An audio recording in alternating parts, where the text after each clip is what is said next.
Şimdi geldik sevgili Koç ve yükselen koçlara. Hemen burçlarla başlıyoruz. Bakalım koçları bu hafta neler bekliyor? Önemli bir gökyüzü. 31 Mayıs Dolunay'ı var. Dolunay'da her şey açığa çıkacak, ortaya çıkacak ama bir yıldız var ki Antares yıldızı ve zorlayıcı olabilir. Peki Koç'un hangi alanında işliyor? Şimdi önce Aslı, Dolunay'dan önce koçlara küçük bir tavsiyem var. Evet. Şimdi dün geçti artık 27'si için ama bugün ayın 28'i, daha henüz sabah saatlerindeyiz. Sevgili yükselen koç ve koçlar, mesela sevgiliniz var, ailenizle tanıştıracaksınız. Çok bugünü tercih etmeyin. Öyle mi? Evet. Bugün böyle yeni tanışmalar için çok da tercih edilebilecek bir gün değil. Gökyüzünde böyle Venüs, Satürn çok da birbirini sevmediği bir alanda. Venüs genç kadınlar, sevgi enerjisi, kelebekler. Satürn biraz daha kısıtlama alanı. Böyle mesela atıyorum aile büyüklerinizden biri falan yapabilir ya da böyle can sıkıcı bir gerilimli bir ortam olabilir. Yine bununla birlikte tabii gençler büyüklerle bir araya geliyorlar. Ne olur büyüklerimizin verdiği tavsiyelere burun bükmektense bir gülüş, böyle şöyle bir gülücük atalım. Tabii ki onların bir hayat tecrübesi var. Aslında bizim için iyisini istiyorlar. O gerilimli süreci, o alınganlıkları çok yaşamamaya çalışalım. Yükselen koç ve koçlar, bu sizin için de biraz daha böyle gergin enerjinin yükseldiği bir döngü Birkaç olacak. gün sonra olur mu 29 tanışmalar? olur mesela Aslı, yarın olur. 2 günlük bir enerjiden. Dün bir de bugün. Hani dün artık geçti, yaşandıysa bitti, yapacak bir şeyimiz yok. Ama ve lakin 28'i, yani bugün çok da onu tercih etmemekte fayda var. Daha çok bugün böyle gezelim dışarılarda. Yarın hallederiz o işimizi eğer halletmediysek. Peki. Şimdi gelelim peki bu Antares'i Dolunay'ın koçlara ne yapacağına. Bir kere şimdi Antares ateş, yayda. Siz ateş. Allah Allah Allah, kim tutar yükselen koçları? Koçları, Mars koçları, Venüs koçları, Merkür koçları, Satürn koçları, Jüpiter koçları. Ay bakın koç olur mu? Ay koç da olur. Unuttum, iki söyledim, bak doğru söylüyorsun. Ay dediğimiz zaman duygusal olarak bir yükselişten bahsediyorum. Yani böyle, hatta şu anda şey olabilirsiniz duygusal olarak. Her şeyle mücadele etme gücüne sahip gibi hissediyor olabilirsiniz kendinizi. Ama birazcık tartışma enerjiniz de yükseldi. Sizden şunu rica edeceğim. Bu dolunayda kimseye gerçekleri ya da doğruları anlatmaya çalışmayın. Ya da bununla ilgili bir mücadele içine girmeyin. Siz hedefi kendinize koyun. Bu enerji öyle kolayına gelmiyor. Antares'li bir dolunay enerjisi öyle kolayına işlemiyor insanın hayatında. Bak 2018'de yaşamışız bundan önce. Düşünsene ne kadar zaman geçmiş üstünden. Evet. Dolayısıyla enerjimizi tartışmalara, bizi anlamayan insanlara, bizim yanımızda yürümeyi beceremeyen insanlara değil de gerçekten kendimize odaklıyoruz ve yeni kararlar yapıp planlar yapıyoruz. Hangi konularda kararlar alalım diyecek olursanız eğer. Yeni bir eğitim, hukuki, mesela çok uzun zamandır bir dava açmak istiyorsun ama karar veremiyorsun. Şurada karar vereceksin. Yahut eş tarafıyla ilgili bir sorun yaşıyorsun, evliler için söylüyorum. Eş tarafınla olan sorunun üstüne giderek, kavga etmeden, savaşa girmeden, o intikam enerjisi değil, konuşarak o sorunu başka bir taraftan çözebilirsin. Çok uzun zamandır üniversiteyi bitirmeye çalışıyorum, olmuyor, artık bitireceğim diye niyetlenebilirsin. Tekrar üniversiteye başlama kararı alabilirsin. Yeni bir dil öğrenme kararı alabilirsin. O yüzden diyorum, etrafa kapatıyoruz kendimizi ve içe dönüyoruz. Kendimizi şahlandıracak, ayaklandıracak hareketler yapıyoruz. Yurt dışı ticaret ya da dijital ticarete adım atacaksın. Bununla ilgili karar verebilirsin. Çünkü gerçekten kendinize olan güveninizi, mücadele enerjinizi bu dolunay size adeta milim milim geri yükleyecek. Ay harika. Tam Koç'a yakışır yani bir enerji. Evet. Ama bununla birlikte maddi konularda ve harcamalarda birazcık dikkatli olmakta fayda var. Maddi konularda daima bir ikinci planınız olsun. Yani daima böyle bir ikinci planlı gibi. O olmazsa bu olsun, o olmazsa bu olsun diye, ve bunu lütfen Haziran'ın 5'ine 6'sına kadar da sürdürün. Ama lütfen harcamalara dikkat edin. Şimdi özgüven yükseldiği zaman nasıl olsa hallederim, o borcu da hallederim diye bir yükselebiliyoruz ya biz. Şimdi bir de bayram. O yüzden birazcık bu konulara dikkat etmekte fayda var. Yine iletişim diliniz birazcık sertleşebilir. Kriz çözücü davranmak lazım. Kriz çıkartan değil, kriz çözen olmakta fayda var. Uzak mesafe ilişkilerinde karar aşamasına geliyorlar. Ya belki biri birinin yanına gidecek ya da diyecekler ki tamam, buraya kadarmış. Şimdi sevgili yükselen koç ve koçlar, sizin için bir olumlama geldi. Ay harikasın. Benim yolum açık, sözüm net ve adımlarım sağlamdır. İlahi bilgiye kalbimi açıyor ve en yüksek potansiyelime ulaşmaya niyet ediyorum. Lütfen bunu 30 Mayıs, 31 Mayıs ve 1 Haziran tarihinde tekrarlayın. Aynı burçların kötü tarafta olanlarına geldik. Şimdi eğer sizler de kötü tarafa geçtiyseniz, Kardeşlerinize yalan söylemiş olabilirsiniz. Etrafınıza yalan söylemiş olabilirsiniz. Böyle kötü şeyler karıştırarak imzalar atmış olabilirsiniz. Ticarette haksızlık yapmışsanız eğer, yani bu alanlardan yalanlar söylediyseniz şayet, işte bedelini ödeme dönemi geldi. Özellikle hukuksal alanda başınıza sorunlar açılacak gibi duruyor. Belki o insandan değil ama başka bir yerden gelebilir. Umarım bu alanlarda yalan enerjisine düşmemişsinizdir. Vallahi umarız sevgili koçlar için o kadar böyle sürükleyici, aktif bir hafta ki inşallah böyle rüzgarı arkanıza alıp yürüyeceğiniz bir hafta olsun sevgili koçlar. Özellikle olumlamandaki en yüksek potansiyelime ulaşmaya niyet ediyorum. Bu ne güzel bir olumlama. Evet. Vallahi herkes 12 burçta bunu söyleyebilir yani. En yüksek potansiyelimize inşallah ulaşalım sevgili koçlara. Şans, bolluk, bereket, her şeyin en güzelini diliyorum. Çünkü en güzelini siz hak ediyorsunuz sevgili koçlar. Şimdi geldik sevgili boğa ve yükselen boğalara. Bakalım boğaların hayatında bu Antares yıldızında oluşan dolunay neler getirecek? İnşallah hayırlarla gelsin. Yarayacak mı boğaya? Şimdi boğaları anlatırken ikiye bölüp anlatacağım aslında bu aşamada. Neden? Çünkü bir eylemsiz tarafta kalmış olanlar var ise onlara farklı bir enerjiyle gelecek. Eyleme geçmiş, mücadele edenler için farklı bir enerjiyle gelecek. O yüzden böyle biraz ikili anlatmam gerekiyor.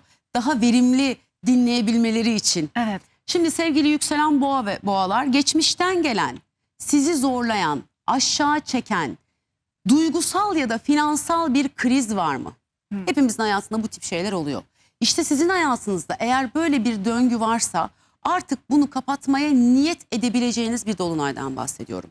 Bu ruhsal bir döngüyse eğer, yani birileri size hak ettiğiniz değeri vermediyse, sizi kırdıysa, görmezden geldiyse, işte artık o duruma dur demenin zamanı geldi. Bu dolunayla birlikte isyan bayraklarını kaldırıyorsunuz ve diyorsunuz ki bir dakika, benim değerimi sen belirleyemezsin. Yani aslında boğalar en çok şuna karar verecekler.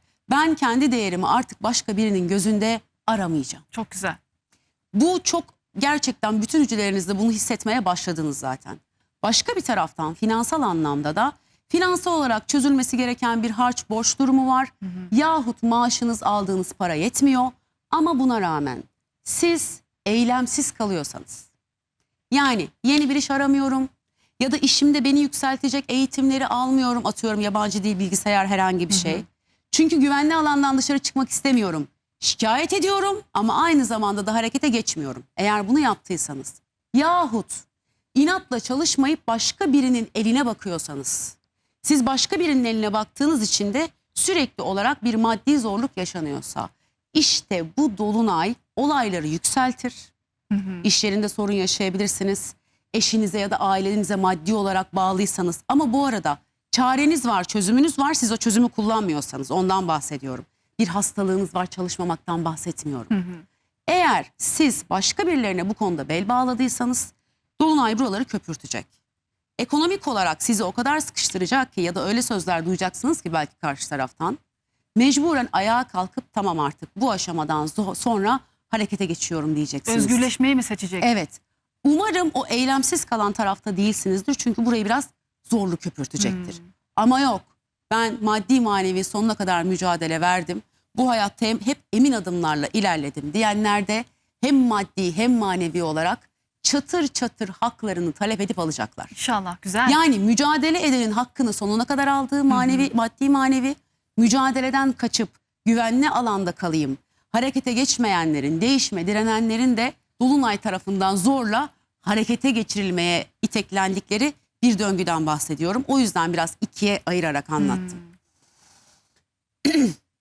Esnemeyi öğrenmek, koşullara hızlı adapte olmak bu dolunayda çok önemli. Yani iş olarak da esneyeceğiz. Biraz daha bakış açımızı esneteceğiz. Boğa sabit bir burç ya. Şimdi Evet. yay daha değişken. Mücadele etmek için birçok alanla belki de kendimizi böyle önümüzü açmalıyız. Bu olmaz Yani demesin mi mesela? hayır demesin. Olabilir. Deneyelim. Şimdi boğa yeni bir şeyi deneyimlemek istemez. Deneyimlenmiş bir şeyi deneyimlemek ister ya da emin olduğu bir yere adım atmak ister. Ama bu dolunay diyor ki ben sana gerekli cesareti ve fırsatı veriyorum. O zaman biraz yeniliğe de kendini aç. Çünkü açarsan oradan gerçekten hak ettiğinin fazlasını alacaksın. Çok güzel. Yani bir zincir kırmaktan bahsediyorum. Maddi manevi hakkınızı almak için artık o zinciri kırmanın zamanı geldi. Gelsin. Geldi. Güzel, güzel enerjiler. Evet. Bir de Şimdi kontrolümüz dışında gelişen olayları kontrol etmeye çalışmıyoruz. Sizin kontrolünüzün dışında gelişiyor. Yapacağınız hiçbir şey yok. O zaman bırakın yaşansın. Yani birazcık böyle kaba tabirle biraz salalım. Kadere teslim. Biraz teslimiyet. Kontrol edemeyeceğiniz bir durum yaşanıyor çünkü. Etrafımızda, çevrede. Bu bir hastalık olabilir. Ailede çıkmış bir sıkıntı olabilir. Birazcık daha rahatlayalım. İlişkilerle ilgili gizli kalmış duygular, söylenmemiş sözler, üstü örtülü sorunlar ortaya çıkabilir. Bu bir yüzleşme zamanı. Bakın demiştim ya yayının başında da, yüzleşin ve rahatlayın. Bu çok önemli başka bir taraftan. İlişkilerinizde gizli bir durum varsa açığa çıkacaktır. Aldatma falan yaşandıysa, sizi aldattılarsa burada yakalayabilirsiniz. Evet, gelelim olumlamamıza. Evet, Yükselen boğa güzel ve boğalar olumlamalar. için. Kendi değerimin farkındayım. Emeğimin, yeteneklerim ve dürüstlüğümün karşılığını hayatıma çekiyor ve sevgiyle kabul ediyorum. Kabul ediyoruz valla. Evet. Çok güzel. Aynı burçların bir de kötü tarafta olanları var. Maddi anlamda haksız kazanç sağladınız mı? Ya da manevi anlamda birinin sevgisini, aşkını, değerini elinden aldınız mı? Çok net ve sert oldu. Hastalık, borç, krizler gibi sıkıntılı süreçler önünüzde katman katman açılmaya başlayacak. Umarım iyi tarafta olanlardansınızdır. Valla iyi tarafta olan boğalar için gayet güzel bir gökyüzü enerjisi var. Bir kere kendi değerini kendin belirliyorsun. Sen kendine değer verdikçe zaten insanlar da o değeri sana verecektir sevgili boğa. Mücadele zamanı dedi Damla Ündar ve inşallah tüm planlarını takır takır böyle hayata koyduğun ve gerçekleştirdiğin bir dönem olur. Boğalarımızı seviyoruz, sevgiyle uğurluyoruz ve geldik şimdi sevgili ikizler ve yükselen ikizlere. Bakalım ikizlerin hayatında neler oluyor? Bu 31 Mayıs dolunayı, önemli bir dolunay Antares yıldızında. İkili ilişkilerde mi değişik bir viraja giriyor? Bayağı keskin bir viraja giriyor. Çünkü ikizler, Aldebaran dediğimiz ikizler, Aldebaran yani Dolunay'ın karşısında, Antares'in karşısında Aldebaran var. Dürüstlükle ilgili olan yıldız direkt sizin 1. evinizde. Dolayısıyla Dolunay da karşıdan geliyor. Nereden geliyor? İkili ilişkilerden, ortaklıklardan, veriyorsanız danışmanlıklardan ya da görünür, varlığını bildiğiniz düşmanlarınızla alakalı. İkili ilişkilerde çok net bir viraja giriyorsunuz. Bakın özellikle 8, 9, 10 derecelerde yükselen ikizlerseniz ya tamam ya devam diyebileceğiniz bir dolunaydan bahsediyorum. Bu sebeple lütfen gerçeklerden kaçmayın. Çünkü yükselen ikizler içinde tam bir uyanış enerjisinden bahsediyorum. Size birileri yalan mı söyledi? Farkına varırsınız. Birileri arkanızdan iş mi çevirdi? Ortaya çıkar. Hem de hiçbir şey yapmadan önünüze dökülür.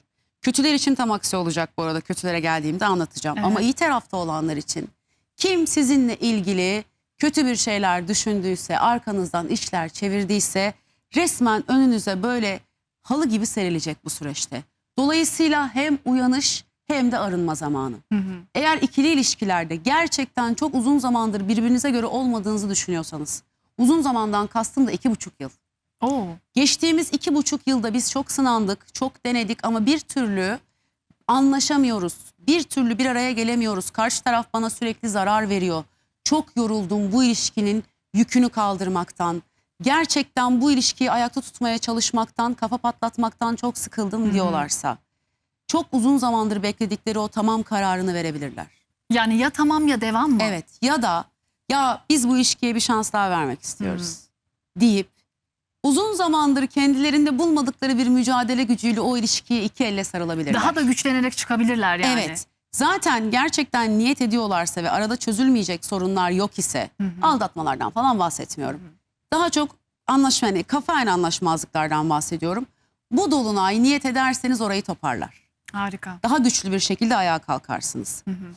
Şimdi bu arada hayatınızdaki insanın bu uzun süreli ilişkinizin olabilir, eşinizin olabilir, ortağınızın olabilir. İstekleri ve talepleri bu süreçte birazcık artacak. Öyle mi? Evet. Sürekli böyle bir şey isteyecek ya da memnuniyetsizliği artabilir.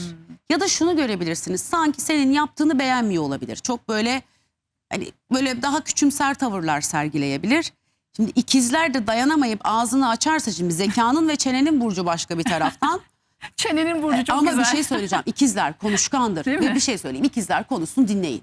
Bayılırım Evet. ben muhabbet etmeye ikizlerle. Çünkü öyle akışkan anlatır ki bir de anlatırken yaşarlar olayı. Değil mi? Ben böyle oturur izlerim. Çünkü Dinletir. o enerjiyi çok seviyorum. Hani o yüzden o iyi manada. çok böyle talepkar olabilirler. Sizden ricam şu. Evet, ağzınızı açarsanız karşı tarafı yok edersiniz biliyorum. Ama zaten karşı taraf da o kavgayı bekliyor. Eyvah eyvah. Öyle bir Fitil alevlensin fitil de. alevlensin diye bekliyor. Hadi karşımızdakini bir şaşırtalım ve büyük bir sükunetle, büyük bir sakinlikle, kısa, net ne istiyorsak onu söyleyelim. Anlatacak ya, mesela bir şey beğenmeyecek. Şey vardır böyle. Kendin yap o zaman. Sakin sakin. Tabii normalde ikizler çözüm bulmaya çalışır, bir sürü çözüm bulur, anlatıp dinlemeye çalışır. Biliyorum zor ama yutsun ve şey değil. Tamam, sen hallet o zaman. Güzel bir taktik. Daha mı iyisini bil? Sen yap, daha iyisini biliyorsan. Evet. Yani zekanızın gücüne güvenin. Zaten siz onun en iyisini yapmayı biliyorsunuz. Bırakın bakalım yapsınlar da bir görelim ya. Değil mi? Siz Ha. gaza gelmeyin. Çünkü ikizlerde şey yoktur. Çok laf da vardır, çok iş de vardır. Ama karşı taraf belki çok laf söylüyor, iş yok. Bir hodri meydan yapın bakalım. Konuştuklarını halledebilecek mi, çözebilecek mi? Ya da şunu söyleyin, isteğiniz, talebiniz her neyse, ortağınız, eşiniz ya da uzun süreli ilişkinizde ben de bunları istiyorum deyin. Ama net, cümleleri uzatmadan, bir iki cümleyle karşı tarafı bir şok edin, bakın neler olacak. Bir deneyin yahu. Ay, yeni partnerler mi geliyor ikizlere? Evet, ama çok ilginç bir partner. Yani farklı kültürden, farklı inançtan olabilir. Allah. Yabancı olabilir mesela. Yurt dışında çok uzun süre yaşamış olabilir. Ama bu nasıl bir ilişki biliyor musun? Böyle tutkulu, iddialı, biraz rekabetçi, böyle yüksek enerjili, ama ikizler bu enerjiyi sever. Sever. Tabii. Çünkü ikizler öyle mantığın peşinden gider. Mesela Venüs ikizler, Mars ikizler, erkeklerde Mars ikizler, kadınlarda Venüs ikizler konuşabildiği insanlardan hoşlanır. Konuşabildiği, arkadaş olabildiği, gülebildiği, eğlenebildiği. Dolayısıyla biraz böyle fikir olarak çatışacak, farklı bir kültür tanımaya çalışacak. İlginç bir tanışma da yaşanabilir başka bir taraftan. Hadi bakalım. Bu süreçte en önemli kısım şu. Her ne sorulursa sorulsun size dürüst cevap veriyoruz. Yani karşı taraf kırılmasın, üzülmesin diye de gerçeği eğip bükmüyoruz. Ya da etkilemek için. Evet, çünkü neden? Aldebaran sizde ve diyor ki dürüst ol. Evet. Etkilemek için de mesela ufacık böyle pembe yalan deyip geçmeyin. Aldebaran buradayken pembe yalanı da patlatır çünkü. Yemek yapmayı sever misin? Çok severim. Her gün Aslında mutfaktayım. sadece yumurta kırmayı biliyor. Bak şimdi. Değil mi? Evet. Hiç gerek yok. Hemen bir bakmışsınız, o yemeği yapamazken bulmuşsunuz kendinizi. Şimdi daha anlamda, daha önce maddi ya da manevi konularda içinize attığınız korkular var mı? İşte ya kaybedersem, ya daha önce mesela maddi olarak zora girmiştim, ya yine aynı şey olursa, ya yine beni işten çıkarırlarsa. Ne yapıyoruz? Bu korkularımızdan da bu süreçte kendimizi arındırmaya niyet ediyoruz. Bu çok önemli. Çünkü zaten onları yaşadık, bitti. Biraz daha önümüze bakma enerjisi içinde olacağız. Birazcık uyku düzeniniz bozulabilir. Sinir sisteminiz bir tık gerilebilir başka bir taraftan. Sakin ortamlarda sessizce dinlenmek sizin için iyi olacak. Gelelim olumlamamıza. Evet. Şimdi yükselen ikizler ve ikizler. Kendimi olduğum gibi tüm gücüm ve ışığımla ifade etmeye hazırım.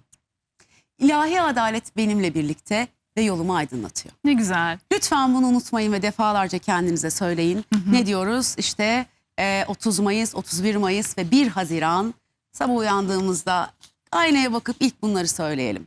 Bu enerji gerçekten iyi gelecek. Aynı burçların kötü tarafta olanları.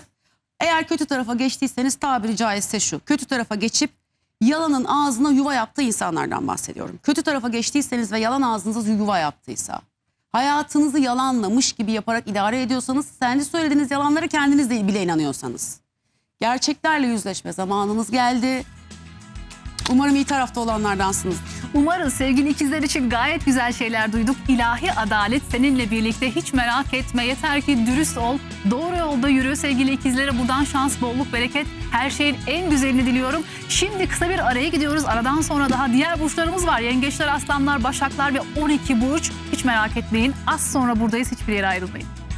Ve 12 burç ekran başına. Bayramın ikinci gününde astrolog Damla Ündar'la birlikteyiz. Bakalım bayram haftasında gökyüzü bize neler fısıldıyor. Önemli bir gökyüzü olayı var 31 Mayıs'ta ve 12 burcu da çok farklı yerlerden etkileyecek. Şimdi sevgili yengeç ve yükselen yengeçlere geldik. Bakalım yengeçlerin hayatı bu hafta nasıl şekil alıyor? Önemli bir dolunay. Nereden alacak yengeç bu değişimi? Bir kere şunu söyleyeceğim. Yükselen yengeç ve yengeçler. Çevrenizi mutlu etmeye çalışmaktan çok yorulmadınız mı? Ailem mutlu olsun, iş yerindekilere yardım edeyim, konuma komşuma yardım edeyim derken herkesi kollayıp, koruyup, saracağım derken kendinizi çok yorduğunuzun farkında mısınız acaba? Şimdi bu dolunay diyor ki eğer kendini başka birilerini mutlu etmek için kendini harcadıysan artık vazgeçme zamanın geldi. Eğer sen vazgeçmezsen özellikle ruhsal olarak belki de ben sana birazcık sıkıntı yaratabilirim. Ya da biraz senin vücudunda böyle psikosomatik kaynaklı hastalıklar çıkarabilirim. Yani sen kendine dur da ki sistem, evren, Rabbim ondan önce dur demesin. Bu bir kere bunun kararını vermek ve birazcık kendinizi seçmek konusunda lütfen bu dolunayda kararlı olun. Yine bununla birlikte işinizde ya da genel olarak hayatınızın içinde değiştirmek istediğiniz bir rutin var mı? Değiştirmek istediğiniz bir alışkanlığınız, değiştirmek istediğiniz bir davranış kalıbınız var mı?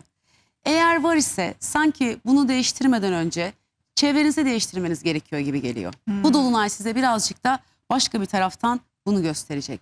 Çevremizi ve hedeflerimizi değiştirdiğimizde otomatik olarak kendimize daha fazla bakmaya çalışacağız. Neden? Çünkü var olan çevrenizde özellikle sizin sınırsız hizmetinize ve şefkatinize alışmış olanlar var.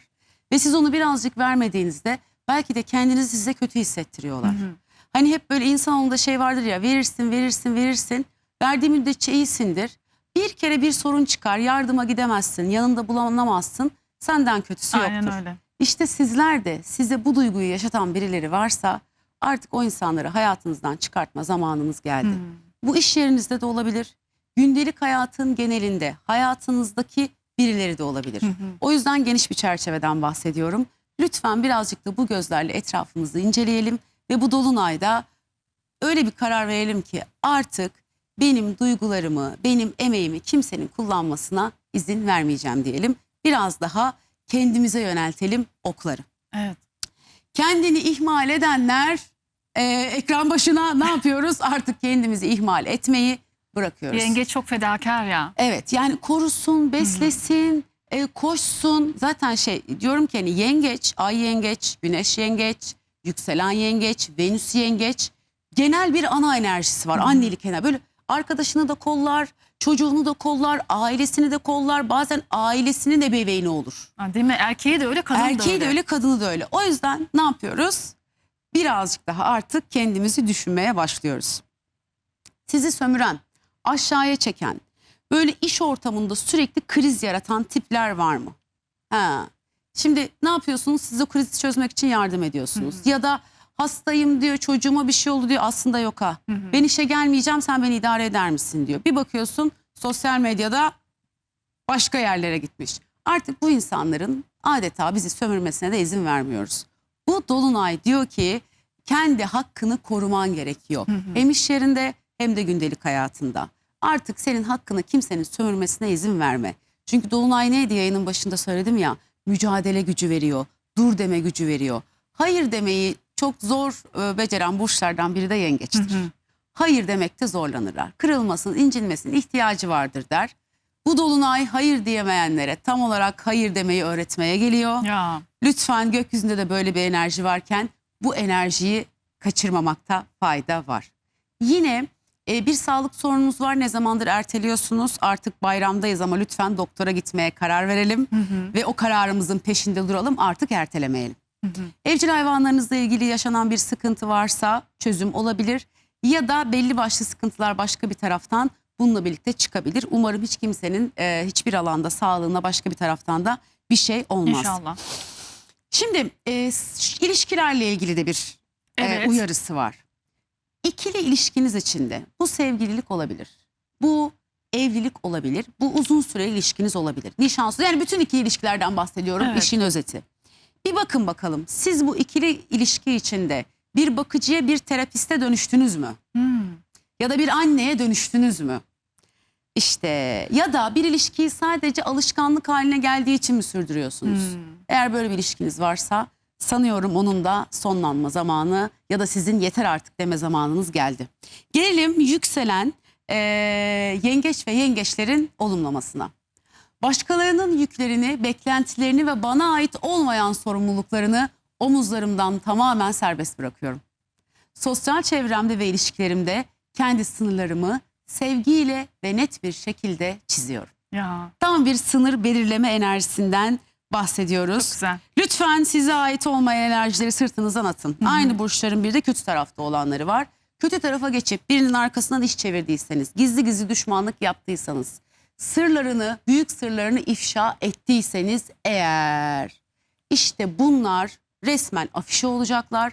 Hem gündelik hayatınızda hem iş yerinizde belki de insanların yüzüne bakamayacak hale geleceksiniz. Umarım iyi tarafta olanlardansınızdır. Valla iyi yengeçler her şeyin en güzelini hak ediyorlar gerçekten. O anaç, o fedakar ruhları hem bize çok iyi geliyor ama hem de ne diyor Damla Ünder? Sınır çizmeyi bileceksiniz. Evet. Bazen de hayır demeyi öğrenmek sizin kurtuluşunuz olacak sevgili yengeçlere. Bol şans, sağlık, bereket, güzellik, her şeyin en iyisini diliyorum. Gönlünüze göre olsun bu hafta inşallah. Şimdi geldik sevgili aslan ve yükselen aslanlara. Bakalım aslanlarımızı bu 31 Mayıs dolunayı nasıl etkileyecek? Etkilendiği bir alandan mı görecek aslan bunu? Evet. Nasıl? Bir kere aslan gelecek hedef ve ideallerini, bazılarını değiştirecek.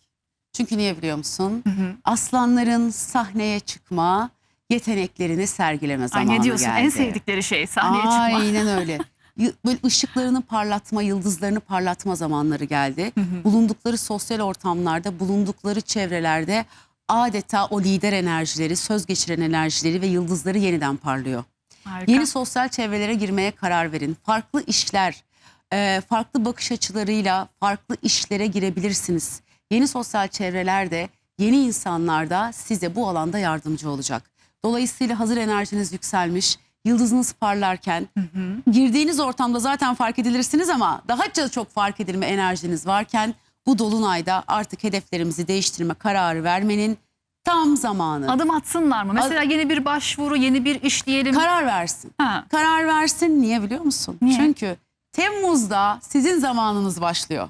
Hadi Temmuz'da diyelim bir retro var. O zaman adım atmadın. Atmayın zaten de. Evet. Ama Ağustos, Jüpiter Aslan'a geçiyor. Aa. O Jüpiter Aslan'ın büyüten, şahlandıran enerjisinden önce karar vermek istiyorum, netleşmek istiyorum diyorsan işte o dolunay bu dolunay. Yani zamanı Ağustos'ta başlayacak aslanın aslında diyorsun. Ağustos'ta başlatacağı işler çok kısa sürede büyür. Daha rahat hallolur. Kendileri bilirler tabii ki başka bir.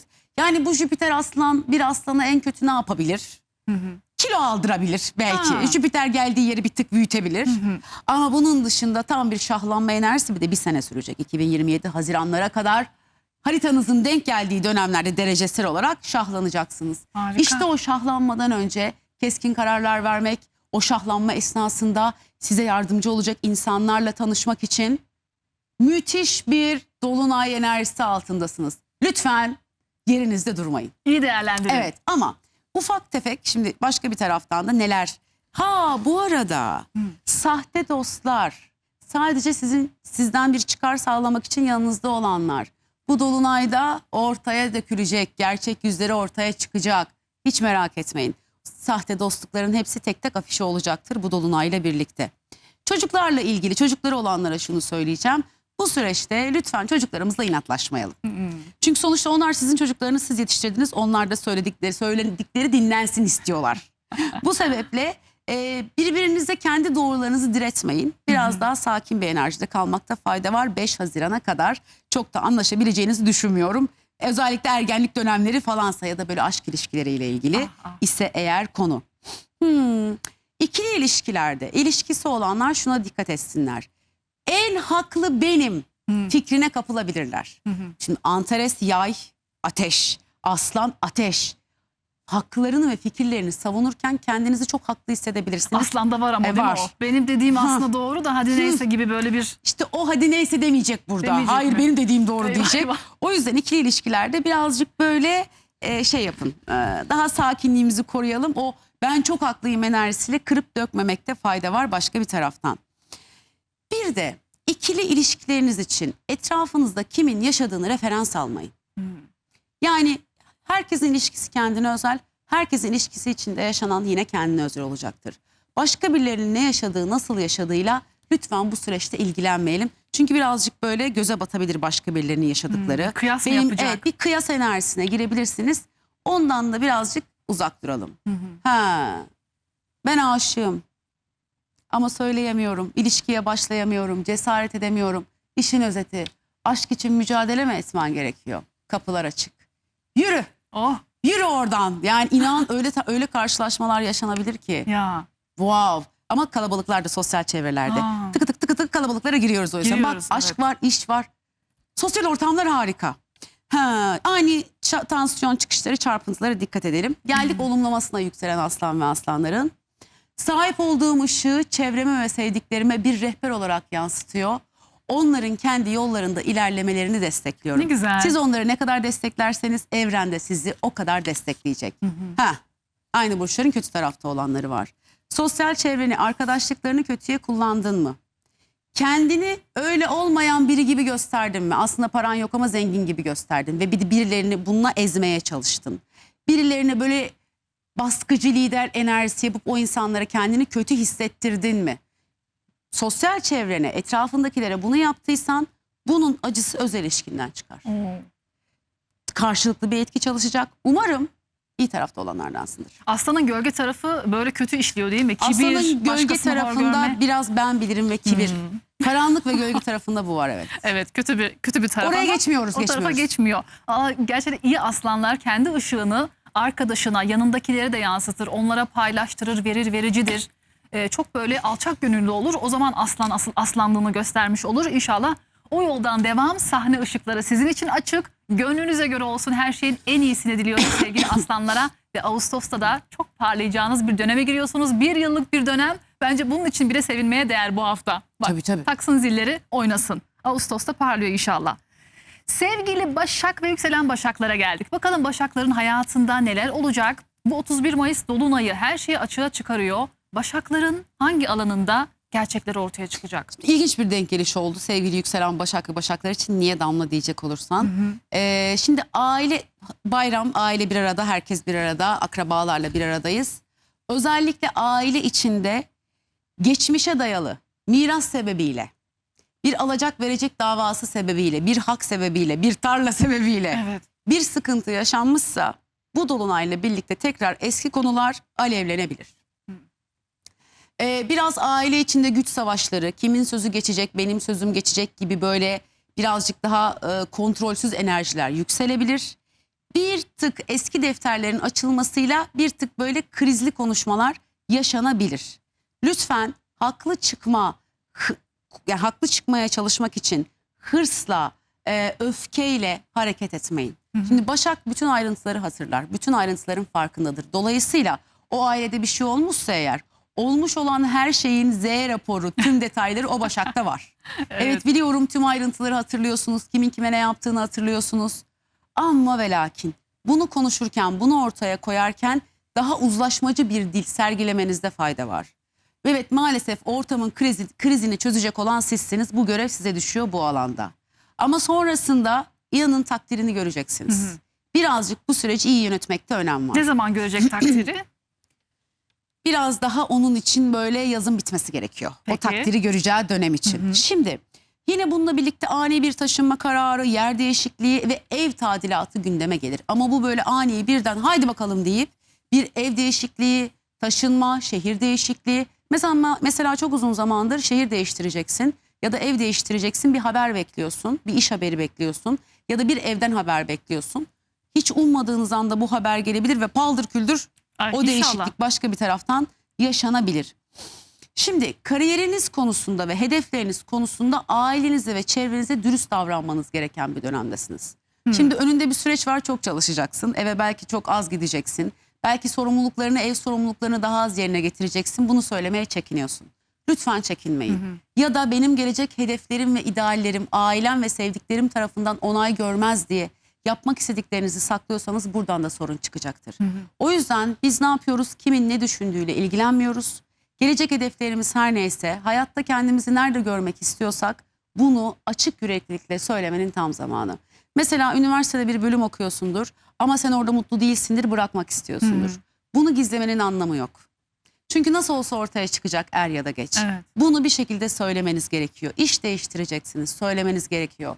Boşanma kararı aldınız, söyleyemiyorsunuz. İtiraf haftası Tam yani. bir ailem, sevdiklerim ne der demeden doğruyu olduğu gibi yansıtmakta fayda var.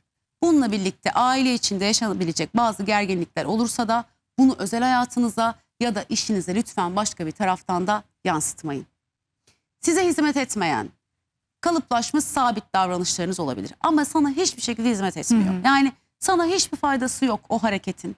Ama o kadar rutine girmiş ki faydası olmadığı halde sen onu devam ettiriyorsun. Bu dolunay diyor ki çok uzun zamandır devam ediyor senin bu rutinin, bu alışkanlığın belki ama artık ondan vazgeçme zamanın geldi. Çünkü tam bir vazgeçme, karar verme, yenilikler için karar alma ve bu kararları alırken de cesur olma enerjisi var. Bu sebeple cesaret eden, doğruları söyleyen bu dolunayın sonunda kazanacak. Er ya da geç kazanacak, merak etmeyin. İnşallah. Belki o anda söylediğiniz doğru ve gerçek, karşı taraf bunu çok olumlu karşılamayacak. Ama sonrasında kazanan siz olacaksınız. Çünkü söyleyemedikçe de içimize atıyoruz. İçimize attıkça hastalık olarak geri dönüyor. Ne gerek var? Hiç gerek yok.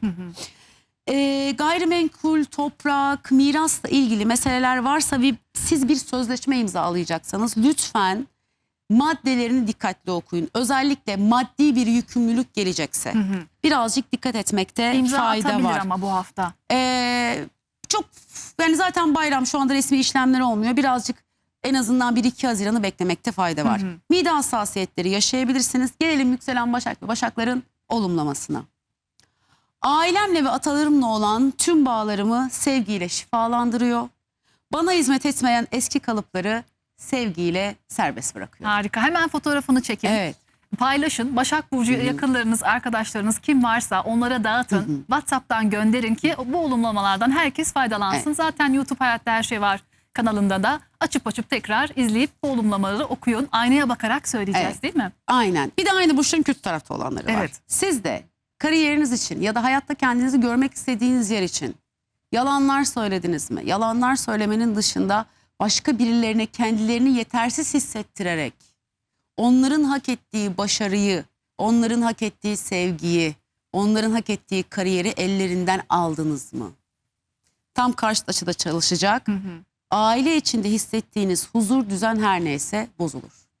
Umarım iyi tarafta olanlardansınızdır. Umarız. Canım Damlacığım, vallahi çok güzel şeyler söyledin. Başaklar için eğer dürüstsen Evet. vazgeçme, korkma, cesaretli ol, er ya da geç. Mükafatlandıracaksın sevgili Başak. İnşallah her şey gönlüne göre olsun. Yollar sana sonuna kadar açılsın. Sizleri seviyoruz. Şimdi geldik sevgili terazi ve yükselen terazilere. Bakalım terazilerin hayatında bu hafta neler olacak? Bu 31 Mayıs dolunayı inşallah bereketiyle gelsin terazilere. Nedense böyle bir bereket enerjisi çalıştı bende ama terazi için var mı böyle maddi, finansal anlamda güzellik? Valla bir kere finansal anlamdaki belirsizlikleri bitirecek kararlar alıyorlar. Bence bu çok güzel bir şey. Evet. Niyet etmek, o kararı almak ve aslında o kararı aldığında ne bulacaksın? Çözüm yöntemi bulacaksın. Özellikle maddi konularda, oradan başlayalım, bir maddiyattan bahsedelim. Maddi konularda çok uzun zamandır bir kriz var. Maddi gelirde bir sıkıntı var, ödemeler sıkıştırdı ya da iş yerinde maaş olarak yeterli bir maaş almıyorsun. Eşinin işinde sorun yaşandı, dolayısıyla bütün maddi yük senin sırtına bindi.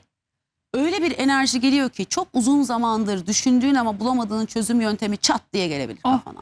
Ya da o çözüm yöntemi önüne serilebilir. Ve sen dersin ki ben kararımı verdim, artık bu yoldan ilerleyeceğim. Artık böyle yapacağız. Niye?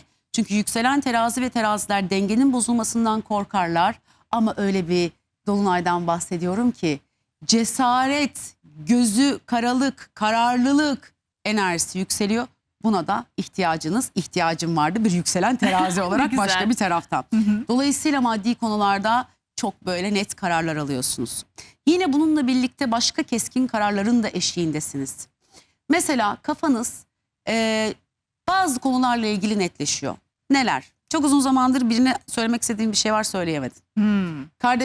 Kardeşinle abla, abi ya da kardeşinle yaşadığın bir sorun var. Dengeler bozulmasın diye sürekli idare ediyorsun. Ailenle onun arasında kalıyorsun ya da hep aman incinmesin, kırılmasın diye yutuyorsun, olan hep sana oluyor. Yahut komşunla bir sıkıntı yaşıyorsun. Yahut bir işe imza atacaksın, bir işe başlayacaksın ama karar veremiyorsun. İhtiyacın olan güç, kudret Geliyor mu? nasıl geliyor biliyor Ay, musun? İnşallah. Bak, yükselen terazi ve terazileri etrafları tanıyamayabilir. Diyecekler ne oldu ona? Bu kadına ya da bu adama ne oldu? Çünkü ne dengenin bozulmasından korkuyor, ne birilerinin kırılmasından, incinmesinden korkuyor. Zaten kolayına kırmaz, incitmez. Ama sadece kendini düşünerek çok uzun zamandır sustuklarını çatır çatır söylüyor. etraftakiler böyle bir soğuk duş etkisi yaşayabilir. Zamanı gelmişti. Yine bununla birlikte mesela bir ticaret, yeni bir eğitim, bir ticaret yapmak istiyorsun. Dijital mecralarda bir iş yapmak istiyorsun, çekiniyorsun. Onun kararını vermek için harika bir dönem. Çünkü ya ben yapamam. Diyecek ki hayır ya yaparım. Ben de yaparım. Nasıl güzel. yapamam? Çok ciddi bir güç, çok ciddi bir enerji yükseliyor. Tabii bu yükselirken dillerinin dengesi kayabilir. Bak bir terazi için söylüyorum bunu. Bir bakmışsınız o naif konuşan insanın yerine kavgacı, mücadeleci biri gelmiş. Bu sebeple birazcık dilimizin keskinliğine dikkat edelim. Bir teraziye bunu söyleyeceğim, aklıma gelmezdi Değil ama mi? böyle Çok kendime de naifler ya. söylüyorum. Ben çok yükselen terazi olarak çok naif dilli biri değilimdir ama hani benim başka etkilerim var. Yine bununla birlikte uzun zamandır böyle içinizde birikenler var. Kimlerle ilgili biliyor musunuz? Etrafta kriz çıkarıyorlar. Dengeyi sen bul istiyorlar. Çıkarıyorlar, çözümü sen bul istiyorlar. Terazi de zor hayır der. Öyle bir hayır diyeceksiniz ki. Birine hayır mı demeniz gerekiyor? Yoruldunuz mu? Çözüm antresi dolunay. Tam bu zaman. Bu dolunayda o hayır kime diyecekseniz, hayır bir dakika. Hayır yapamam, gelemem. Sen çöz. Kime bunu demeniz gerekiyorsa bu dolunayın enerjisini lütfen sonuna kadar kullanın. Çok güzel. Yine bir ticari anlaşma, ticarete atılacaksın, bir ticari anlaşma yapacaksın, bir sözleşme imzalayacaksın. Ama o sözleşmede bir şeyler gerçekleşmezse konuşamadım, ödeyeceğim bir tazminat var. Dikkat et o maddelere. Orada bir hinlik olabilir. Aman. O maddelere başka bir taraftan dikkat edin, bu çok önemli. Gizli kalmış bir dedikodu, sizden saklanmış bir şey. Çat diye ortalığa saçılabilir başka bir taraftan. Yine bununla birlikte biraz böyle nefes darlığı, hani bir şeyler söyleyecek ya. Evet. O nefes darlığını yaşayabilir. Omuz boyun tutulmalarına dikkat edelim. Olumlamamıza gelelim. Yükselen terazi ve teraziler için. Nefesimle birlikte içimdeki tüm öfkeyi serbest bırakıyor.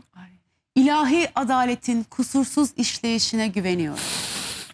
Bak böyle. Evet. Rahatladık. Aynen Nefesle öyle. birlikte bıraktık. Aynı burçların kötü tarafta olanları var. Hukuksal bir süreçte böyle olaylar, bir şeyler çevirmeye, dolambaç işler yapmaya çalıştın mı? Yahut eş tarafını ya da uzak akrabalarını dedikodu yaparak birbirine düşürdün mü? Ama böyle büyük kaoslardan bahsediyorum. Yani eğer bunları yaptıysan ticari işlerin, yapacağın anlaşmalar yokuş aşağı doğru gitmeye başlayacak. Umarım iyi tarafta olanlardansınızdır. İyi tarafta olan teraziler için gayet güzel etkiler hakim. Çünkü size bir güç, bir cesaret geliyor. Hayır deme cesareti bu aynı zamanda sevgili teraziler. İnşallah ümit ettiğiniz, böyle önünüzde planladığınız her ne varsa onları gerçekleştirmek ve adım atmak için güzel bir zaman olsun. Size en güzelini diliyorum. Hayatınızda hep mutluluk, bereket, bolluk yanınızda olsun inşallah. Şimdi geldik sevgili akrep ve yükselen akreplere. Bakalım akrepler bu hafta nasıl etkilenecek bu dolunaydan? Çünkü güçlü bir dolunay ve akrep acaba hangi evinden bu etkiyi alacak Damlacığım? Valla Aslı, yükselen akrep ve akrepler diyorlar artık. Kendi hakkımı ve kazancımı sonuna kadar koruyacağım. Çok uzun zamandır maddi ve manevi olarak kendileri dışında başka birilerinin sorumluluklarında sırtlandılar.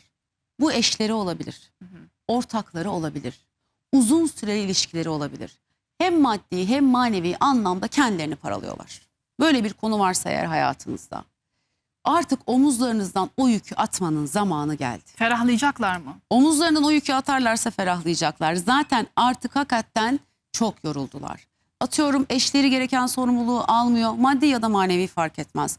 Ortakları gereken sorumluluğu almıyor. Ya da uzun süreli ilişkilerinde bütün yük onların omuzlarında. İlişkiyi maddi olarak da kaldırmaya çalışıyorlar. Manevi olarak da ayakta tutmaya çalışıyorlar. Mücadele enerjisi. Karşı tarafın hayatında sürekli krizler çıkıyor. Bu bir hastalık olabilir, bu bir iş sorunu olabilir, bu bir maddi sorun olabilir. Sanki o yükselen akrebin ya da akrebin hiç derdi yok. Hep karşı tarafta bir sorun çıkıyor. Hep onlar olayı kotarmaya çalışıyorlar. Hep taşın altındaki el onların ise eğer.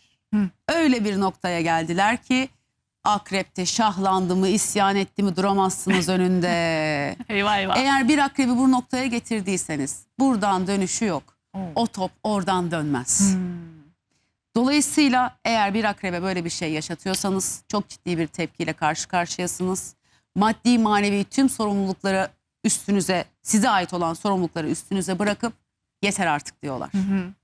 Çok zor havlu atarlar. Attıkları zaman da o havluyu bir daha o yerden geri almazlar. Çünkü çok dirençlidirler.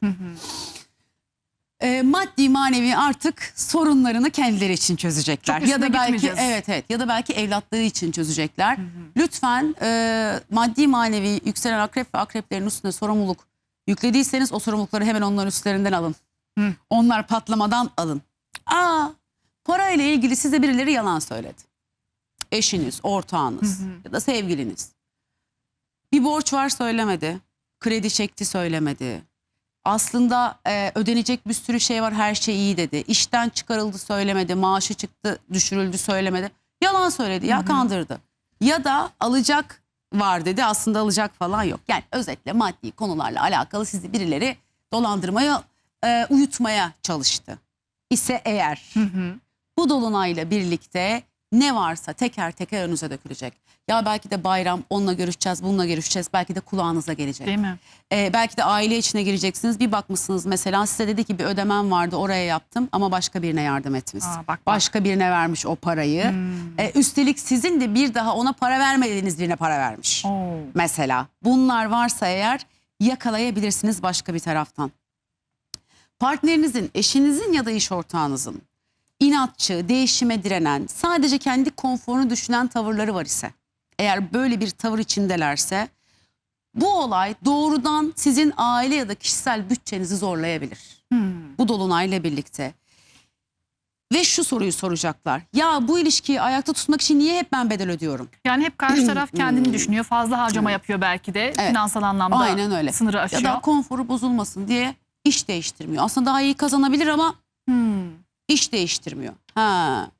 Ciddi bir sorgulama dönemine girecekler. Akrep, yükselen akrep ve akrepleri eğer bu manada birileri doldurduysa akreplerin res çekme dönemi geldi. Bu dolunayda karşınızdaki kişinin sizi manipüle ederek kavgaya çekmesine izin vermeyin. Çünkü sizi manipüle ederek kavgaya çekmeye çalışacaklar. Çok büyük bir sakinlikle. Bir kavga edilecekse en alasını edersiniz biliyorum. Bak, bunda hiçbir problem yok. Bir de öyle akrep, yani 2 tane söz söyler, karşı taraf 3 gün kendine gelemez. Değil mi? Tabii. Yani çünkü şu bir gerçektir. Bakın, bir akrep ona yapılanı unutmaz.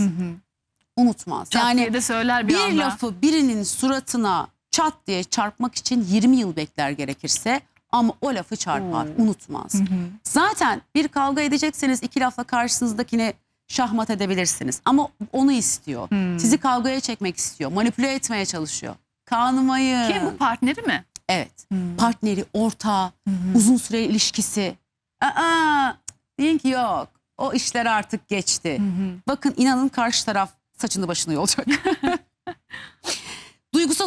Duygusal huzursuzluklar biraz yeme düzeninizi bozabilir. Şimdi gelelim yükselen akrep ve akreplerin olumlamasına. Sahip olduğum tüm maddi ve manevi kaynakları ilahi korumaya teslim ediyorum. Ben kıymetliyim. Kendi değerimi bildikçe parlayacak ve parlatacağım. Ne güzelmiş. Evet. Vallahi harika. Aynı burçların bir de kötü tarafta olanları var. Bizzat krizi siz çıkarttıysanız, hastalığı kullandıysanız, birilerini aldattıysanız, miras işlerinde, maddi konularda haksızlık yapıp birilerinin hakkını yediyseniz ya da hakkını ödemediyseniz, direkt maddi olarak çöküşe geçeceğiniz bir dönem başlıyor.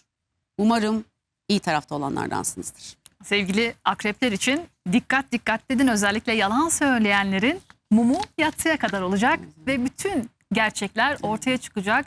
Ama akrep biliyorsunuz krizi fırsata çeviren en iyi burçlardan biri. Çok da dirayetli, az önce sen de bahsettin. İnşallah en iyi şekilde bu işleri kıvrayacak ve kendi yolunu her zaman olduğu gibi tekrar çizecek. En güzel, en hayırlı şekilde olsun inşallah kendi adınıza sevgili akreplerimiz. Şimdi geldik sevgili yay ve yükselen yaylara. Bakalım yayda hem de bu dolunay değil mi Damlacığım? Tam da onların teması, tam da sizin burcunuzda neler olacak acaba? Nasıl etkilenecek yaylar?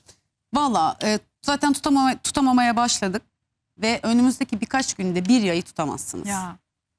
Yükselen yayı, güneş yayı, Mars yayı, Venüs yayı, Jüpiter yayı ya da haritasında yay stelyumu olanı. Ne demek bu? Haritasında 2'den fazla gezegeni yaydaysa eğer hiç tutamazsınız. Ne olacak? artık öyle bir yere geliyorlar ki artık diyor hiç kimseye ve hiçbir şeye boyun eğmiyorum. Artıkmış gibi yapmıyorum. Artık o yüksek neşemi, enerjimi ortama saçıp sizin enerjinizi de yükseltmiyorum. Çünkü kendime kadar kaldı. Yayın enerjisi çok yüksektir. O bulunduğu ortama neşe getirir. Evet. Bulunduğu ortama keyif getirir. Ama o kadar çok sömürüldüler ki, o kadar çok o neşelerinden faydalandılar ki, insanların o pozitif enerjisini böyle pınçık pınçık yediler adeta. Diyorlar ki artık yeter, bana kadar kaldı. O yüzden bakın sevgili yükselen yaylar, güneş yaylar, Mars yaylar, az önce saydığım tüm alanlar. Bir karar verecekseniz, birine dur diyecekseniz, birine yetti diyecekseniz, çok önemli bir restleşmeniz varsa, çok önemli bir vazgeçiş yaşayacaksanız, tam yerine geldik. Öyle mi? 2026 yılında ben size bir daha böyle enerji bulamam. Tam günü var mı mesela 31'inde mi yapsın bunu? 30, 31, 1 Mayıs. Ay Evet. 1 Haziran, 1 Mayıs'ta Evet. geçtik. 30 Mayıs, 31 Mayıs, 1 Haziran. Ya Damla benim elime bugün geldi. Bugün de enerjinin içindeyiz. Dolunay 31 Mayıs'ta -5 gün +5 gün düşünün. Restleşmekse restleşmek. Dur demekse dur demek. Büyük kararlarsa büyük kararlar. Ve gerçekten ağızlarından çıkan sözden de dönmezler. Öyle de bir enerji var gökyüzünde. Yani aman ben onu işte öyle yaparım, kandırırım, böyle yaparım, döndürürüm diye düşünüyorsa etrafındakiler de çok yanılıyor. Buradan dönüş yok. Gerçekten büyük bir karar verme, büyük kendinizle ilgili çok büyük bir yenilik yapmak istiyorsunuz. Bir şeylerden vazgeçmek istiyorsunuz. Bu bir iş, bu bir arkadaşlık, bu bir ilişki. Bu kendinle alakalı beslenme düzeni, kilo vermek, diyete ne istiyorsun ya? Ne istiyorsun ya?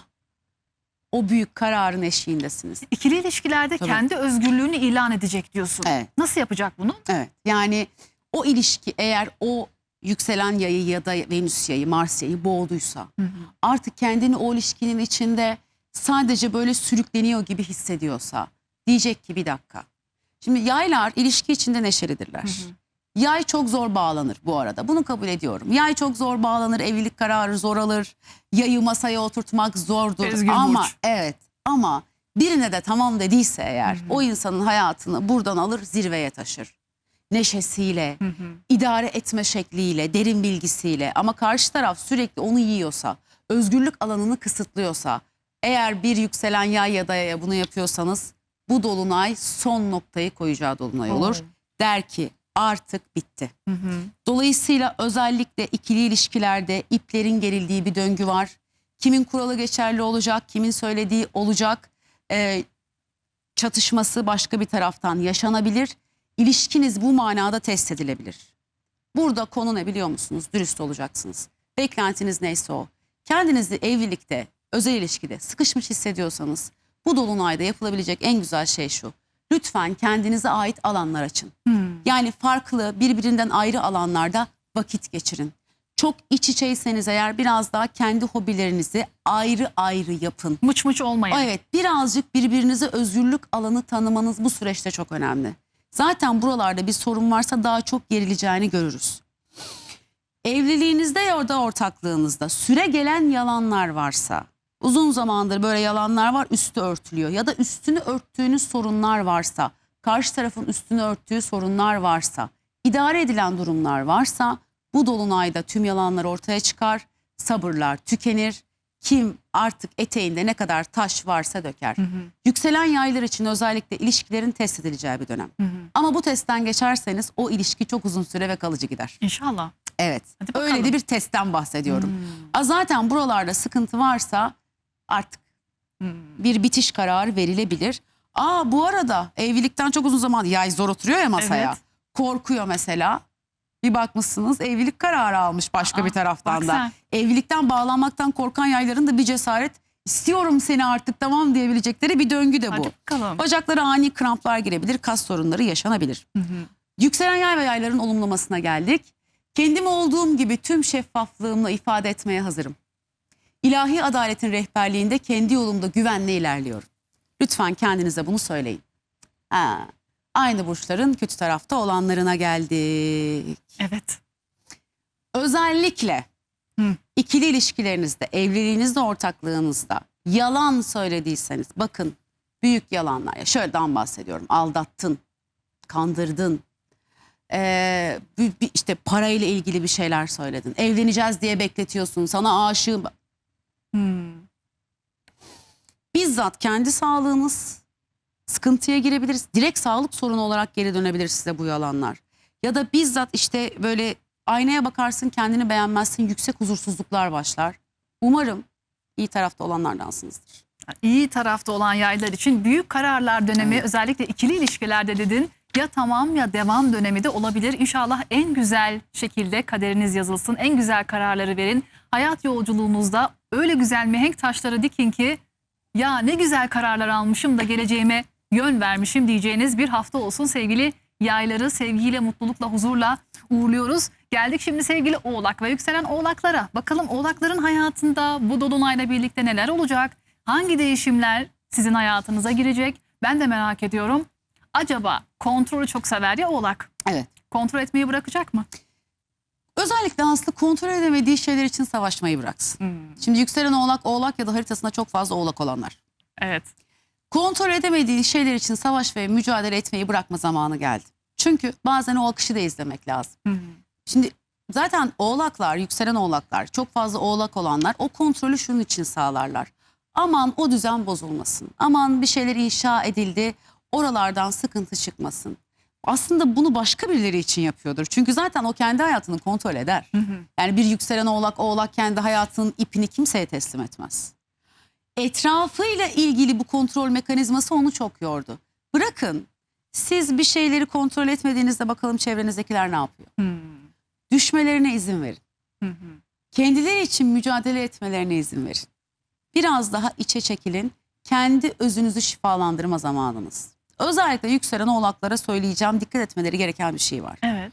30 Mayıs, 31 Mayıs ve 1 Haziran'da gördüğünüz rüyalara dikkat edin. Not alsınlar mı? Not alsınlar. Haberci rüya mı bunlar? Bak, arkalarından çevrilen bir işi ya da onların arkasından iş çeviren bir insanı görebilirler. Yine bununla birlikte böyle etraflarında dedikodular dönüyorsa, haberleri yoksa o malum olabilir. Rüyasında birilerini görüyor ama böyle negatif, karanlık. Şimdi rüyaların hissi önemlidir. Rüya çok karanlıktır ama sen rüyada his olarak iyi uyanırsın. Ya rüya karanlık gibiydi ama Evet. ya ben mutlu uyandım dersin. O rüya kötü değildir.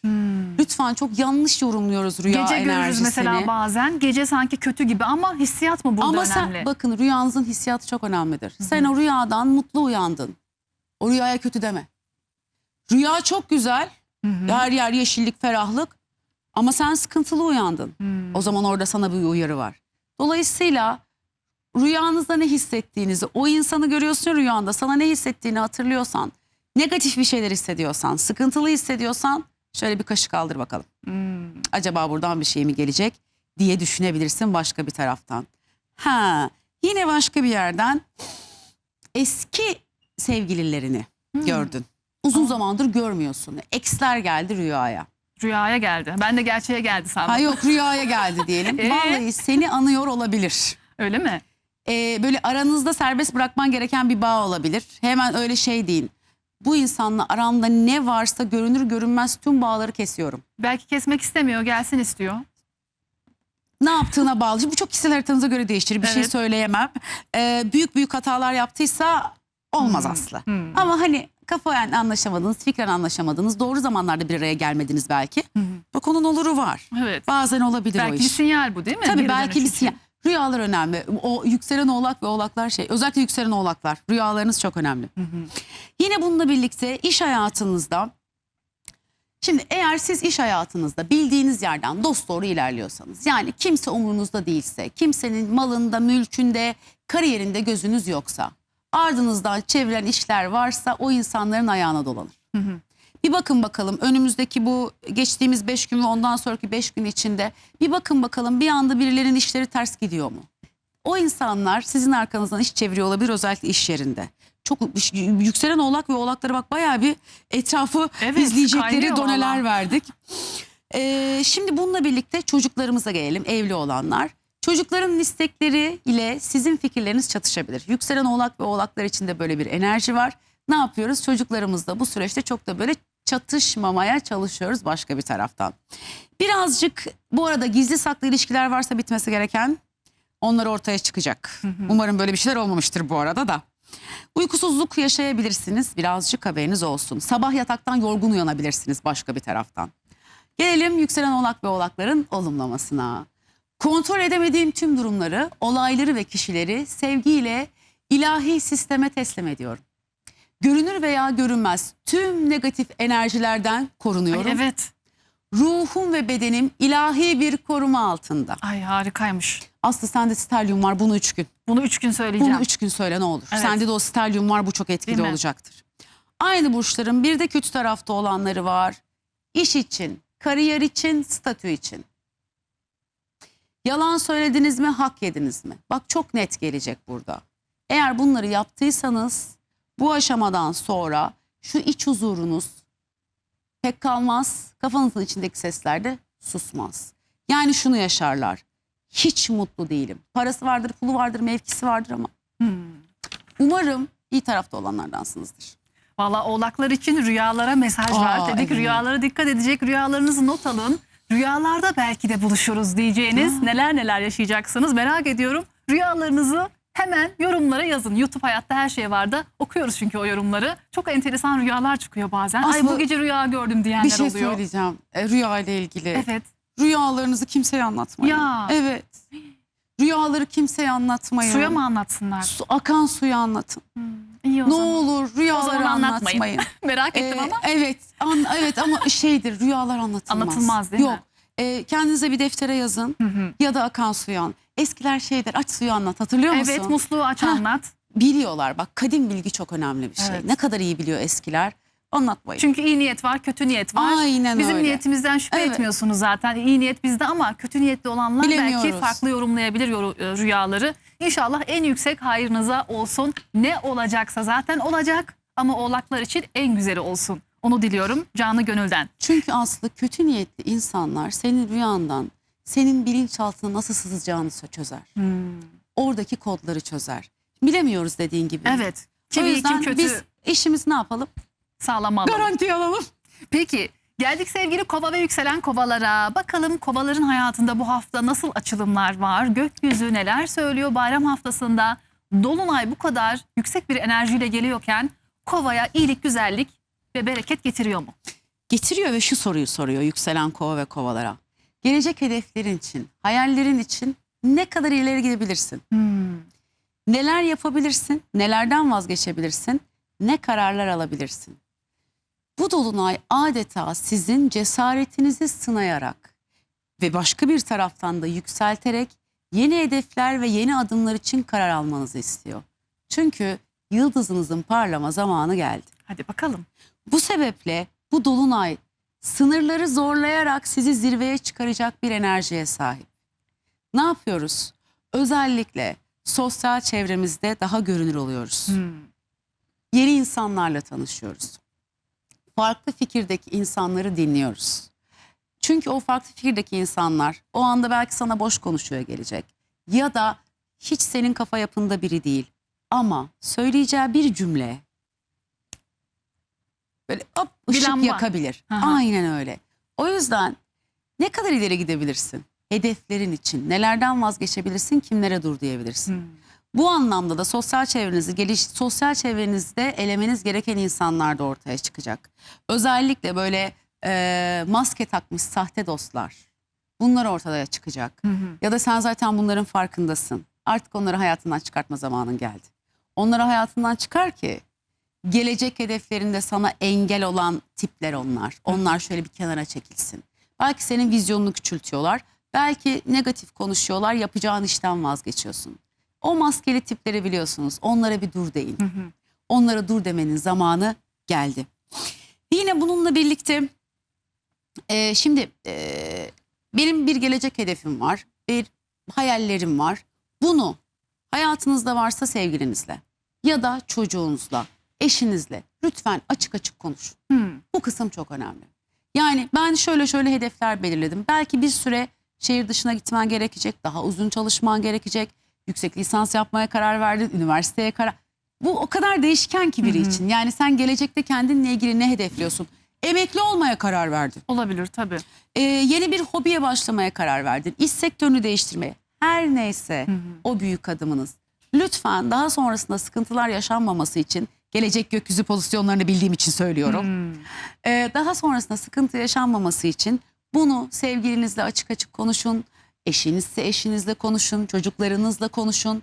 Siz derdinizi çok net bir şekilde anlattığınızda gerekli desteği göreceksiniz. Ama bir yola adım atayım, önce bir olgunlaşsın, sonra konuşurum diyorsanız önümüzdeki birkaç aylık süreç içerisinde bu size sorun, dert olarak geri dönebilir. Geç kalmış olursunuz. Geç kalmış olursunuz. Önlemimizi şimdiden alalım. Ev içinde bitmek bilmeyen bir sorumluluk döngünüz var. Bu sorumluluk döngüsü sizi yordu. Bu sorumlulukları da birazcık dur demenin zamanı. Yani ev içinde o evi kimle paylaşıyorsanız herkesin sorumluluğunu paylaştırma zamanı başka bir taraftan geldi. Şöyle bir şey var.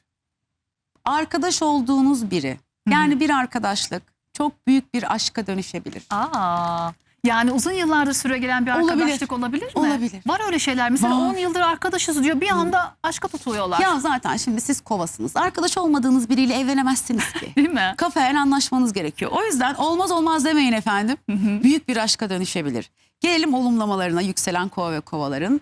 Bana hizmet etmeyen, beni aşağı çeken tüm bağları ve sözde dostlukları sevgiyle ve sakince serbest bırakıyorum.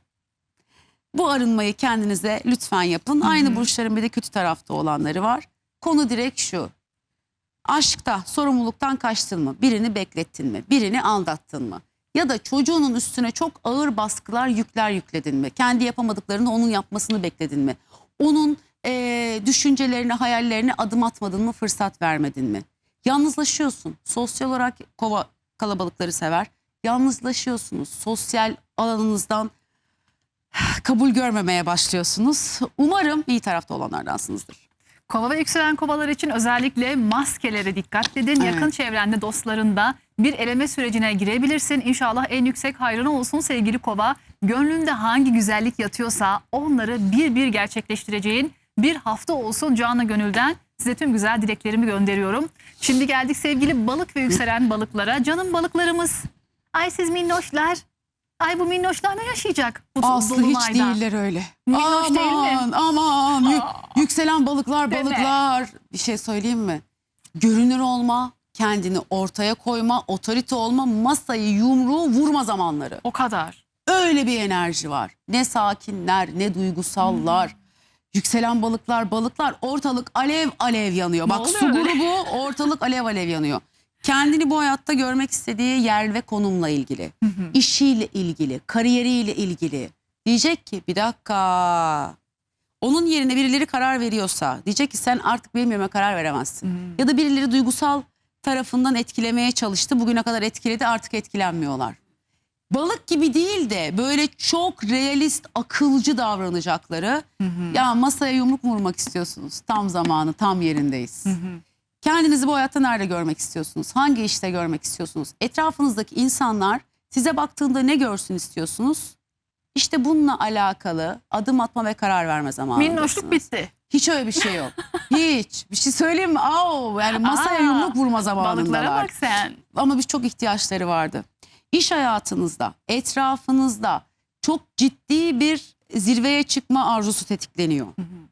Güç elde etme isteği doğuyor. Edin o gücü. Elde edin o gücü, bunun için mücadele edin ama hırsla değil. Duygusal savaşlarla değil, buradan kaybederiz.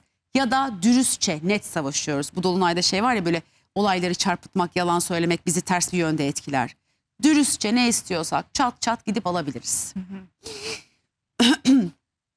Hırsla hareket etmek yok. Aile içinde gizlenen yalanlar, saklanan sırlar, yutulan sözler varsa bu süreçte ortaya çıkabilir. Birazcık orada böyle krizli alanlar yaşanabilir. Özellikle birileri yalan söylediyse çok net ortaya çıkacaktır. Belki de zaten oradan sinirlenip kariyere yönelecek. Hani yeter diyecek, ben sizi bu kadar düşündüm, aileyi bu kadar düşündüm, fedakarlık yaptım. Sonu bu muydu? Evet. Karşılığı bu mu olacaktı deyip o zaman ben de artık kendi yoluma bakarım, sadece kendimi düşünürüm deyip kariyerine, hayatta kendini nasıl görmek istediğine dair hedef de koyabilir. Biraz gergin ama bu gergin ve karar verici enerjiye de ihtiyacı vardı yükselen balık ve balıkların. Valla dilinizin kemiği olmayabilir bu dolunayda. Ne olur dilin kemiği olsun. Görüyor musun bir balık için neler söylüyorum. Ya balığa bak. Öyle bir enerji söz konusu. Güzel güzel. Valla bu ikili ilişkilerde şu olabilir. Evlilikte de olabilir bu. Evliliklerde belirsizlikler varsa ya da ikili ilişkilerde. Diyecek, çok şimdi net ya, duygusallık falan hiç işlemiyor ya. Diyecek ki karşısındaki partnerine sonuç. Evet. Hani biz nereye gidiyoruz? İşte o atıyorum romantik bir sürprizle kafasını dağıtabiliyordunuz belki yükselen balık ve balığı. Ama hiç o romantik sürprizler, seni çok seviyor, işlediği bir yerde değiller. Evleniyor muyuz, evlenmiyor muyuz? O kadar. Sen benimle ilgili ne düşünüyorsun? Böyle çat çat öyle bir enerji var. Sevdim balıklar için bu Bence de. enerjiyi. Çünkü bununla ilgili bence buna da başka bir taraftan ihtiyaçları vardı. Bu ne biliyor musunuz? Böyle gölgelerin arasından çıkıp kendiniz için mücadele etmeye başlıyorsunuz. Bir savaşçı gibi düşünün. Gölgeler sisin pusun arkasında hep başkaları için savaşmış. Bu dolunayla birlikte böyle elinde kılıcıyla kendi için savaşmaya çıkıyor. Gölgelerin arasından yıldızınızla parlıyorsunuz. Evet, biraz gerginsiniz. O gerginliğe birazcık dikkat etmekte fayda var. Omurga, diz kapaklarımız, dişler, kemiklerde birazcık böyle hassasiyetler yaşanabilir. Özellikle duruş bozukluğu olanlar bu dönem sırt ağrılarınız bir tık artabilir. Ay bir masaja gitsinler. Vallahi gitsinler. Değil Böyle mi? İyi gelir kendilerini de vallahi. düşünmeye başladılar ya. Ha, evet. Kendilerini gelir. düşünmeye başladılar. Gerginliği de hazır. alır. Aynen öyle. Bu arada ben masaj hiç sevmem, biliyor musun? Ben de hiç gitmedim. Hiç Hayır, bir kere değil. gittim. Ha. Orada da ertesi gün bütün her yerim ağrıdı. Nasıl yoğurduysa kadın. Kemiklerim de herhalde hassas. O yüzden ama sevenler Evet. bunu da deneyebilirler. İkili ilişkilerde evlilik ya da aileyle tanışma kararı alınabilir. Tabii. Zaten ya böyle ne oluyor diye hesap sordu ya. Evet. Hani, aileyle tanışma kararı sökerek alıyorlar. Ya haklarını sökerek alacakları bir enerjiden bahsediyorum. Özel tarihler var mı? Şimdi şöyle 27-28'inde yapmasınlar Aha. ama ondan sonrasında tanışabilirler. Evet. Gelelim yükselen balık ve balıkların olumlamasına. Ben değerliyim. Yeteneklerimle görünür olmayı ve hak ettiğim maddi manevi değeri güvenle almayı seçiyorum. Lütfen bunu 30-31 Mayıs ve 1 Haziran'da sabah kalktığımızda ilk kendimize söyleyeceğimiz şey bu olsun. Aynı burçların kötü tarafta olanlarına geldik. Tam aksi tarafa geçip siz de aile içinde ailenize yalanlar söylediniz mi? Büyük yalanlardan bahsediyorum. Borç yapmışsındır, söylememişsindir. İşten atılmışsındır, söylememişsindir. Sorumluluk almamışsındır. Kendi söylediğin yalanlara kendin bile inanarak etrafındakileri o kadar çok kandırmışsındır ki. İşte ailene, sevdiklerine söylediğin yalanlar seni kariyerinden edecek gibi duruyor. Eyvah eyvah. Peki sevgili balıklar, kendinize odaklanacağınız ve kararlarınızı net vereceğiniz bir hafta, güzel bir enerji, inşallah en güzel şekilde bu haftayı değerlendirirsiniz.